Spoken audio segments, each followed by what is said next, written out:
बोले भक्त वत्सल भगवान की। तो इस प्रकार रावण ने पूरे संसार से धर्म को च्युत करने के लिए, पूरे संसार से धर्म को समाप्त करने के लिए आदेश दिया। रावण के बढ़ते हुए आतंक को देख करके देवता भी अपने अपने स्थान को छोड़ करके पलायन करने लगे। वर्णन है चलत दशानन डोलत अवरी। रावण जब चलता था तो पृथ्वी कांप उठती थी। रावण आवत सुनत सकोहा देवन तके मेरी गृह को। रावण आ रहा है, ये देवता लोग सुन पाते तो अपने अपने स्थान को छोड़ करके गुफाओं में चले जाते। गुफाओं में क्यों चले जाते? क्योंकि गुफा में रावण जा नहीं सकता। क्यों? क्योंकि रावण कितने शीश हैं और शरीर विशाल का। तो ऐसे गुफा में जाते थे कि जहां रावण का सर जाके टकरा जाए और हाथ पैर छिल जाए, तो रावण उसके भीतर आ ही नहीं पाएगा। तो इससे अच्छा कोई सेफ्टी जगह नहीं है। यही कारण है रावण आवत सुनत सको देवन तके मेरी गृह। अतिशय देख धर्म कय हानि परम स्वभेद धरा। अतिशय पाप का वजन देकर के भगवती पृथ्वी कांप उठी। गौ का रूप लेकर के जहां जहां देवता छुपे थे उस स्थान पर पहुंची हैं और वहां जाकर के देवताओं को साथ लेकर के ब्रह्मा जी के पास गई हैं और कहा कि आपने वरदान देकर को उसको गुंडा बना दिया। रावण को आपने ऐसा बना दिया आतंकवादी कि हम सबको रुला रहा है। रावण के आतंक को रोकने के लिए आप ही कोई उपाय कीजिए। पितामह ब्रह्मा से निवेदन किया कि भगवान रावण इतना दुर्दांत, इतना खुखार बन गया है हम सब देवताओं के लिए कि अगर हम देवगण अगर गुफा में ना जाए सिंहासन छोड़ करके तो हम सबको पकड़ करके ले जाओ, न जाने क्या कर। वर्णन है कितने देवताओं को जिनको पाया जो नहीं भग पाए तो उन सबको पकड़ करके कुबेर को, यम को, आदि देवताओं को, शनि को तो उल्टा टांग रखा था, नवग्रहों को तो बंदी बना करके रखा था। तो जो देवता अपने आप को बचा करके भाग करके जैसे तैसे करके चले आए थे वो बचे थे, उन्हीं के पास पृथ्वी गई थी और उन सभी देवताओं को लेकर के पृथ्वी मैया ब्रह्मा जी के पास आई और ब्रह्मा जी विचार कर रहे देवताओं के साथ। रावण ने इतना आतंक किया कि रावण के आतंक से भगवती पृथ्वी गौ का रूप लेकर के अब उनसे भार पाप का उठाया नहीं जा रहा है। इसलिए गौ का रूप लेकर के, गाय का रूप लेकर के ब्रह्मा जी के पास आई हैं। भगवान महादेव कहते थे समाज गिर जाओ मैं रहूं अवसर पाए वचन सब कहे। कोई कहता वैकुंठ चलो, कोई कहता क्षीर सागर चलो। क्यों? क्षीर सागर में विहार करते, वैकुंठ में निवास करते। नारायण का दो स्थान है, क्षीर सागर जहां विहार करते हैं और वैकुंठ जहां निवास करते। भगवान महादेव कहते उस सभा में भी था, मेरे मुख से निकला कि कहीं जाने की जरूरत नहीं। हरि व्यापक सर्वत्र समान, हरि व्यापक सर्वत्र समान, निमित्त प्रगट हों जाना, प्रेम से प्रगट हों जाना। देश काल निमित्त समान, देश काल विधि सिंहानी,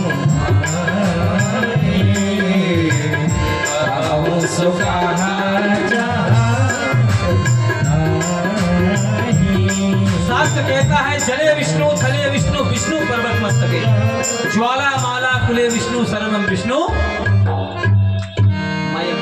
सिया राम में सब जगह।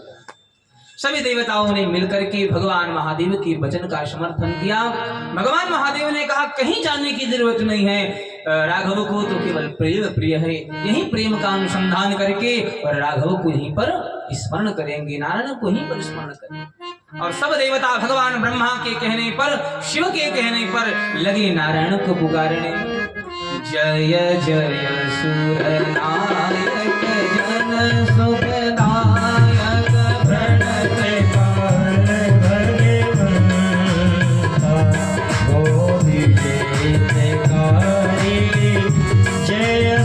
नारी सिंधु सुता प्रिय कंता पालन सुर धरती अद्भुत करनी मनाए न जाने कोई जो सजे कृपाला दीने दयाला करहु अनुग्रह सोई जय जय अविनाशी सब घटवासी व्यापक परमानंदा अविगति गोतीतम चरित पुनीतम माया रहिते मुकुंदा जय लागी विरागी जनी अनुरागी विगते मोहि मुनि वृंदा निशिवास न्यावहि गुण गण गाय जयति सच्चिदानंदा जय श्री उपाय त्रिविधि बनाई संगे सहाय न दूजा सो करहु अघारी जीत हमारी जानी भगति न पूजा जो भवे भय भंजन मुनि मन रंजन रंजन विपति बरोधा मन भजक में पानी छाड़ी सयानी सरल सकल सुर जोड़ा सार श्रुति शेषा विषय शेषा जाको को नहीं जाना जय दीप आए वेद पुकारे प्रभु सुखी भगवान भव भारी दिगंबर सब विधि सुंदर गुण मंदिर सुखी कुंजा भूमि सिद्ध सकल सुर परम भयातुर नाथ पद कंजा जय जय सुर नायक जन सुखदायक प्रणत काल भगवंता बोलिए भक्त भगवान की जय। देवताओं की इस प्रकार प्रार्थना के मध्य गगन गंभीर वाणी सुनाई पड़ी। क्या सुनाई पड़ी? तो जनि डरबहु मुनि सिद्ध सुरेश। भगवान का सर्वप्रथम आकाशवाणी के द्वारा देवताओं को क्या संबोधन रहा कि हे देवगणों, हे सिद्ध, हे सुरेश्वरों, डरने की जरूरत नहीं। जनि डरबहु मुनि सिद्ध सुरेशा। महिला आप लोगों के लिए, आप सभी लोगों के लिए मैं क्या करूंगा? शरीर को धारण करूंगा। क्यों? यदा देवेषु वेदेषु गोषु विप्रसु साधसु धर्मे मयि च विद्वेषा सावासु। भागवत में भगवान श्री कृष्ण ने निवेदन किया है और भगवान ने निवेदन पूर्वक कहा है कि जब कोई यदा देवेषु वेदेषु, देवताओं से, वेद से, गाय से, ब्राह्मण से, धर्म और मुझसे द्वेष करने लगता है तो उसका मैं नाश कर देता हूं। और रावण ने क्या किया? एक एक करके रावण ने सब कर लिया। देवताओं से द्वेष किया, हाँ, वेदों को सुनने से इंकार कर दिया, गो ब्राह्मण को मूलतः समूलतः नष्ट करने का आदेश दे दिया। धर्म तो सुनना नहीं चाहता और भगवान का नंबर 1 का बैरी है। एक एक करके रावण ने भगवान से सब कर रखा। भगवान ने देवताओं को आश्वासन दिया, अनशन सहित मनुज अवतार, मैं अंशों के साथ अवतार लूंगा। कश्यपति ने पूर्व में तपस्या किया, वही दशरथ कौशल्या के रूप में अयोध्या जी में जन्म लेंगे, उन्हीं के पुत्र के रूप में, और अकेले नहीं आऊंगा, शक्ति के साथ आऊंगा। परमात्मा राम कृष्ण की इतनी भी लीला है, अधूरी लीला नहीं है, पूर्ण लीला है। क्यों? क्योंकि परात्पर ब्रह्म, परात्पर नारायण अपनी शक्ति के साथ है। भगवान ने कहा शक्ति के साथ अवतार लूंगा, कृष्णावतार हो या रामावतार हो, कंस के कारागार में भी जब देवता आए थे और देवताओं ने प्रार्थना करी थी तो भगवान ने देवताओं को गगन गंभीर वाणी के माध्यम से यही संबोधित किया था। क्या? वसुदेव गृहे साक्षात भगवान पुरुषत्वर जनियसते तत्प्रयार्थम संभवन्तु सुरस्त्रय। और रामावतार में भी राघव ने क्या आकाशवाणी करी कि जनि डर पहु मुनि सिद्ध सुरेश अनसन सहित मनुजय बना। ये ठाकुर जी का आदेश था और देवता भगवान की वाणी को मान करके सब चले हैं। और इधर महाराज मनु और शत्रुपा जो भगवान के द्वारा वरदान प्राप्त करके देवराज इंद्र के यहाँ पर पहुंचे थे, वही महाराज मनु और शत्रुपा कश्यप और अदिति दशरथ और कौशल्या के रूप में अयोध्या में प्रकट हुए हैं। कश्यप अदिति महातप कीना, कश्यप अदिति महातप कीना, तीन कहूँ मैं पूर्ण कर दीना, से दशरथ कौशल्या रूपा, से दशरथ कौशल्या रूपा, कौशलपुरी प्रगटे जय भूपा, कौशलपुरी प्रगटे बोलिए भक्त भगवान। इस प्रकार आकाशवाणी के वचन को सुन करेंगे भगवान ब्रह्मा आदि देवताओं को समझाते हैं कि प्रभु का पदार्पण होने वाला है, इसलिए हे देवगणों आप लोग भी अपने अंशों के साथ जंगल में जाकर के बंदर के रूप में जन्म लो। देवियों को बुलाया और यह कहा भगवान ब्रह्मा ने कि परमात्मा अकेले नहीं आएंगे, शक्ति के साथ आएंगे, उनकी सेवा के लिए आप लोग भी अवतार लें। इस प्रकार भगवान ब्रह्मा इन सबको आश्वासन दे करके और देवताओं को संतावना प्रदान करके अपने अपने लोक को पधारे। अब बाबा वर्णन करते हैं कि यह सब चरित, यह सब रुचिर चरित मय भाखा, अब सो सुनहु जो भी चाहिए। महाराज मनु और शत्रुपा कश्यप और अदिति महाराज दशरथ और कौशल्या के रूप में अयोध्या में प्रकट हुए। अयोध्या वो भूमि है जो पूरे संसार की पहली नगरी, प्रथम नगरी और महाराज मनु की नगरी, महाराज मनु के द्वारा बसाई हुई नगरी है। इसलिए मनुष्यों की जो उत्पत्ति का मूल स्थान है वो अयोध्या जी है। हाँ, और बाबा ने बड़ा सुंदर यहाँ पर अयोध्या के बारे में वर्णन किया। अवधपुरी रघुकुल मनि राघो, वेद विदित तेहि दशरथ नामो, धर्म धुरंधर गुण निधि ज्ञानी, हृदय भगति मति साधन पानी। बोले भक्त भगवान की जय। पूज्यपाद कलि पावन अवतार गोस्वामी तुलसीदास जी ने अयोध्या की महिमा का खूब सुंदर गायन किया। अयोध्या वो भूमि है जिस भूमि का वर्णन हेतु वर्णन है, अगर कोई यात्री यात्रा के दौरान अयोध्या पुरी से गुजर रहा है तो उसको भी सरजू मैया के दर्शन का फल और रामलला के दर्शन का फल प्राप्त हो जाए। जय मैया सरजू की महिमा कही, अवध भूमि की महिमा कही। तो बंधुओं, अयोध्या के एक बहुत बड़े संत हुए पूज्य किलाधीश जी महाराज, वो बताया करते थे कि 4 प्रकार के अयोध्यावासी होते। कितने प्रकार के? 4। आप लोग भी बोलिए कितने प्रकार के?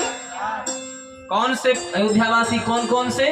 तो पहले जो वहां पर पैदा हुए, दूसरे वो जिनके पूर्वज कहीं ना कहीं के, और तीसरे वो जो अयोध्या में आते जाते रहते हैं, और चौथे वो जो ये विचार बना करके जाते हैं कि अगर हल्द्वानी से अयोध्या जाएंगे तो एक रात अयोध्या में रुक करके आएंगे। चौथे अयोध्यावासी। हमारी माता जी तो एक हफ्ता रह करके आती थी जब बाबू जी थे। हाँ, तो किसी भी तीर्थ में जाइए तो एक रात्रि जरूर रुक कर के आइए। और अगर मित्र के साथ जाओ तो ऐसे मित्र के साथ जाओ जो वहां के प्रति रुचि रखता हो। एक दिन का मन हो तो 2 दिन आप रुक करके आओ। हाँ, ऐसे मित्र के साथ जाना चाहिए। तो अयोध्या जी की बड़ी महिमा है। तो कौन कौन लोग अयोध्या चलना चाहते हैं हल्द्वानी की भूमि से? आप लोग नहीं चलना चाहते? आप लोग नवयुवक नहीं जाना चाहते? नैनीताली जाना चाहते हैं क्या? वाई? अच्छा अच्छा, तो फिर चलिए भजन के माध्यम से चलिए। जितने लोग अयोध्या जाना चाहते हैं हमारे साथ, शरीर से तो ही रहेंगे, मन से चलेंगे और भजनों के माध्यम से। तो सभी लोग आनंद के साथ चलेंगे। ले चल अपने, ले चल अपने नागरिया, अवध बिहारी सावरिया, अवध बिहारी सावरिया, अवध बिहारी सावरिया। ले चल नागरिया, ले चल अपनी नागरिया, अवध बिहारी सावरिया, अवध बिहारी सावरिया। ले चल अपनी नागरिया, ले चल अपनी नागरिया, अवध बिहारी सावरिया, अवध बिहारी सावरिया।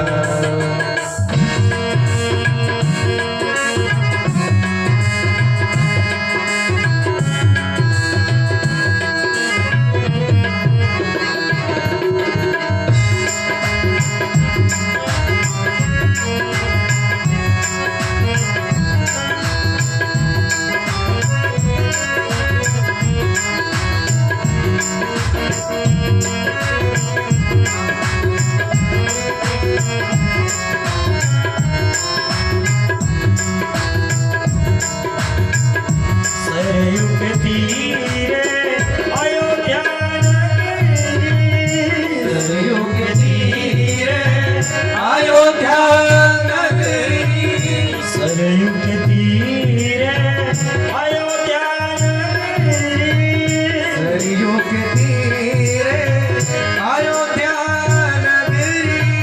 संत भरे जागा दरिया, संत भरे जागा दरिया, संत भरे जागा दरिया, संत भरे जागा दरिया, अवध बिहारी सावरिया, अवध बिहारी सावरिया। ले चल अपनी नागरिया, ले चल अपनी नागरिया, अवध बिहारी सावरिया, अवध बिहारी सावरिया। हाथों को उठाकर प्रेम से ताली की सेवा करते हैं। ले चल अपनी नागरिया, अवध बिहारी सावरिया, अवध बिहारी सावरिया। कर के भवन सिया रघुवर राजे, कनक भवन सिया रघुवर राजे, कनक भवन, कनक भवन, कनक भवन, कनक भवन सिया रघुवर राजे। देखी भई बावरिया, देखी भई बावरिया, देखी भई में, देख भई में बावरिया,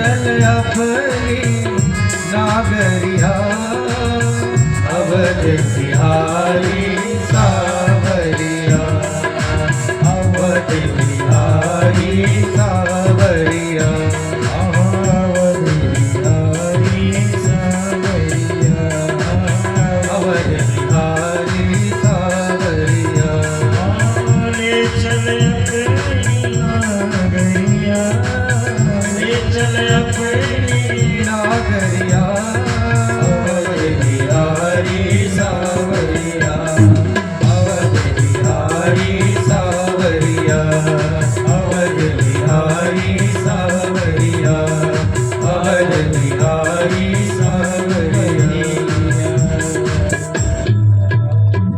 अवध बिहारी सरयू के तीरे धर्म धुरंधर गुण निधि ज्ञान। बंधु, अयोध्या वो नगरी है, अन्य जगह तो राम जी प्रकट हुए हैं, पर अयोध्या वो नगरी है जिसने राम जी को प्रकट किया है। तो ऐसे अयोध्या नगरी के राजा महाराज अवधेश हैं, महाराज दशरथ। दशरथ किसे कहते हैं? जो अपने 10 इंद्रियों पर विजय प्राप्त कर ले उसी को दशरथ कहते हैं। जिसका रथ 10 दिशाओं पर घूमता हो उसको दशरथ कहते हैं।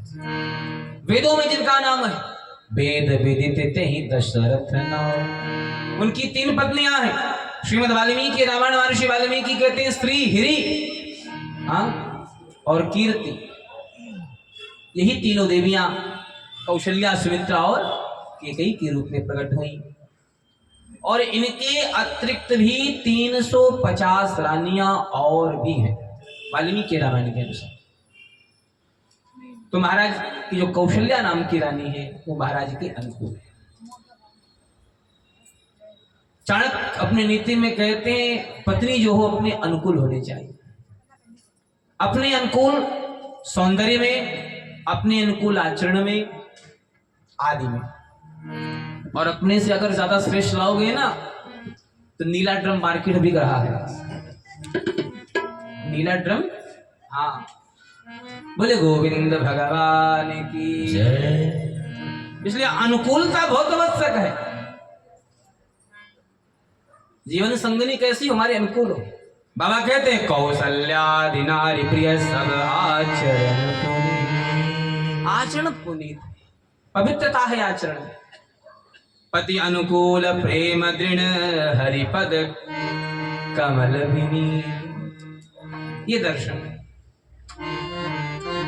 एक समय की घटना है, महाराज अवधेश का उम्र 60,000 वर्ष हो गया। कितना हो गया? पर अभी तक लाला का मुख देखने का सौभाग्य है। महाराज दशरथ विचलित हुए और गुरुदेव भगवान के पास गए और वहां जाकर के गुरुदेव को अपना सुख और दुख सब सुनाया। अयोध्या जी से 60 किलोमीटर लगभग दूरी है एक बस्ती नाम का जिला। आप लोगों ने भी सुना होगा टेलीविजन में। उस नगरी का नाम पहले वशिष्ठ नगरी था। क्या था? और उस वशिष्ठ से ही बस्ती नाम का जनपद जिला पड़ा। वहीं गुरुदेव भगवान का स्थान था और वहीं जाकर के दोनों दंपति अपने महाराज दशरथ अपनी तीनों रानियों के साथ ये दिव्य दंपति पधारे और जहां जाकर के गुरु के चरणों में अनुनय मिल गया और वहां जाकर के पहले दुख सुनाया और उसके बाद सुख सुनाया। एक बारे भूपति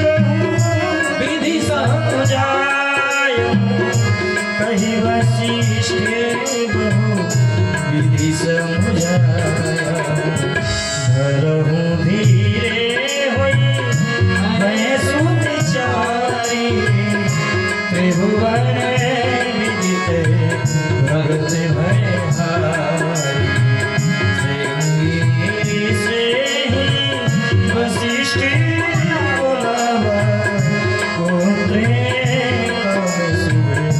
जग भगत सहित आहुति दीने भगत सहित आहुति दीने प्रगटे चरु कर दीने प्रगटे अधीने चरु कर दीने जो वशिष्ठ हृदय विचार जो वशिष्ठ हृदय विचार सकल काजो सिद्ध तुम्हार। बोले भक्त भगवान गलानी हुई गुरुदेव के पास गए, दुख भी सुनाया और सुख भी सुनाया। आजकल लोग दुख तो सुनाते हैं, सुख नहीं सुनाते। क्यों? बोले कि ऐसा ना गुरु जी कोई डिमांड करते। हाँ, इतना अच्छा चल रहा है तुम्हारा कारोबार, हाँ हमको भी लाके दो। तो डिमांड के डर के मारे दुख तो सुनाएंगे, अरे क्या बताए बिजनेस में ऐसा हो गया, नौकरी में ये है, ऐसा है वैसा है, 50 प्रकार की बातें सामने आएंगी। मरमारा दशरथ की चरित्र से देखिए। अगर दुख आप सुनाने का अधिकार रखते हो तो गुरु को सुख भी सुनाने का अधिकार रखो। जीवन में तो अच्छा होना चाहिए, हाँ? प्रभु करे सबके जीवन में आनंद ही आनंद हो, कमी किसी के जीवन में ना। तो प्यारे दुख सुनाते हो तो राम कथा कहती है कि सुख भी सुनाने का आदत नहीं। सारी बातें गुरुदेव को बताई, गुरुदेव ने आश्वासन दिया, धर हो धीर होई है सुख चार।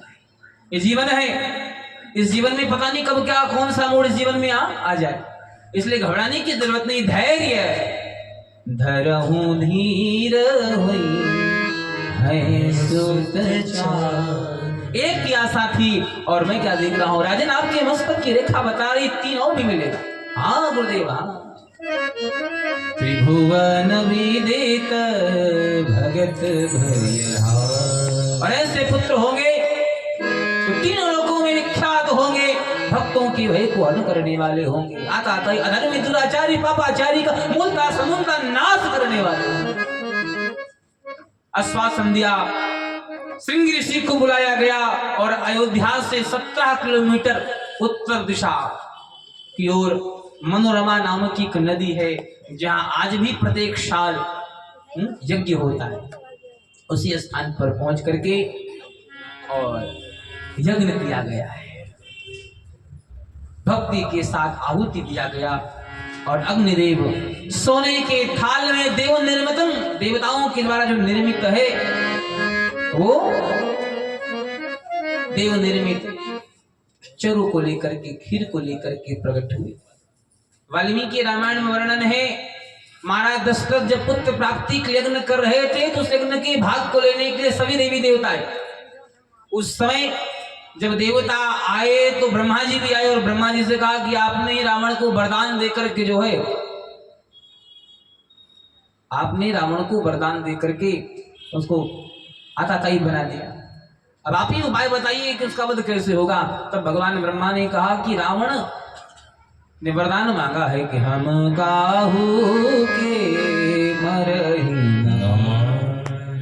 बानर मनुज जाति दुर्गा। मनुष्य को दुख समझता है, मनुष्य को कुछ समझता ही नहीं। और रावण जैसे विचार वाले जो होते हैं, आप देख लीजिए, प्रैक्टिकल देख सकते हो अपने आंखों से, जो अभिमानी होते हैं वो क्या समझते हैं सामने वाले को, अरे तुम्हारे सामने क्या, ऐसी भावना होती है, ऐसे उनकी वाक्य होती है, ऐसी उनकी वाक्य प्रकटा हो। रावण को जो आपने बलवान बना दिया है, तो भगवान ब्रह्मा ने कहा रावण का वध केवल एक से ही हो सकता है, वो मनुष्य इतने भगवान भी आगे अपना अंश लेने के लिए, और सब देवताओं ने भगवान से निवेदन किया कि प्रभु अब आप ही हम सब देवताओं का काम कर सकते हैं, आपको मनुष्य के रूप में अवतार लेना पड़ेगा और आता आता ये दुर्दांत निशाचर उस राक्षस का मूल रूप से नाश करना हो। भगवान ने देवताओं को आश्वासन दिया, क्या किया दिया कि 10 वर्ष सहस्त्राणि 10 वर्ष शतानि वतस्यामि मानुषे लोके पालयन् पृथिवीमिमाम्। भगवान ने देवताओं को आश्वासन दिया कि 11,000 वर्षों तक में अयोध्या भूमि में प्रकट होकर के रहूं और पृथ्वी का पालन करूंगा, आता आता ये धर्मियों का नाश करके धर्म की स्थापना। ये भगवान का वचन है श्रीमद् वाल्मीकि रामायण के अनुसार। देव निर्मितम खीर लेकर के अग्निदेव प्रकट हुए। सोने का पात्र है, चांदी का ढक्कन है, और ऐसे सोने के पात्र में चांदी के ढक्कन से ढका हुआ पायस अग्निदेव लेकर के प्रकट हुए और जो महाराज दशरथ को देते हैं और निवेदन किया है देव निर्मित है, आप रानियों को पवाइए। बाबा कहते हैं प्रसाद वितरित हुआ। अर्ध भाग कौशल्य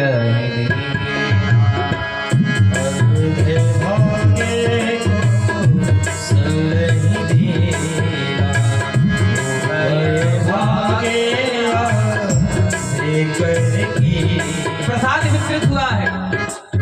आधा भाग कौशल्या को, आधा भाग सुमित, आधा भाग केकई को। जो शेष आधा भाग था उसके 2 भाग करके और केकई के हाथ से, कौशल्या के हाथ से सुमित्रा को दिया गया। कैकेयी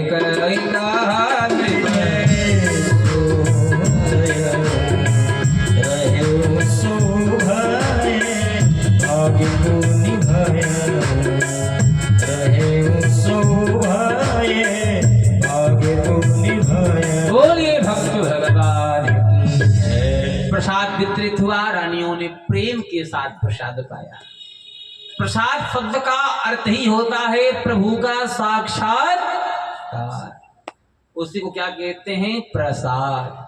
जहां प्रभु का साक्षात्कार हो जाए उसी को कहते हैं प्रसाद। प्रसाद पाया और प्रसाद पाने के बाद नारियां गर्भवती हुई। रानियों ने प्रसाद पाया, प्रसाद पाने के बाद नारियां गर्भवती हुई और अयोध्या वासियों के सुख का, आनंद का क्या वर्णन किया जाए। जब उन सबकी सब बातें मालूम हुई, भगवान गर्भ में आए। जब से गर्भ में भगवान आए, सारे अयोध्या में आनंद की उमंग सी उठ गई। सरजू मैया की जो नदी है ना, उसमें आनंद के हिलोरे उठ रहे हैं। संत महानुभाव वृंद जयकार कर रहे हैं। अयोध्या के सब नर नारी बड़े आनंदित, बड़े प्रसन्न हैं और सब कह रहे हैं राजा राम जी के प्यारे और सीताराम जी के प्यारे राजधानी लागे, राजधानी लागे। मोहे मीठो मीठो सरयू जी को पानी लागे। सीताराम जी की प्यारी राजधानी लागे, राजधानी लागे। मोहे मीठो मीठो सरयू जी को पानी लागे। कौशिका धन्य केकई धन्य सुमित्रा मैया, धन्य कौशिला धन्य केकई धन्य सुमित्रा मैया।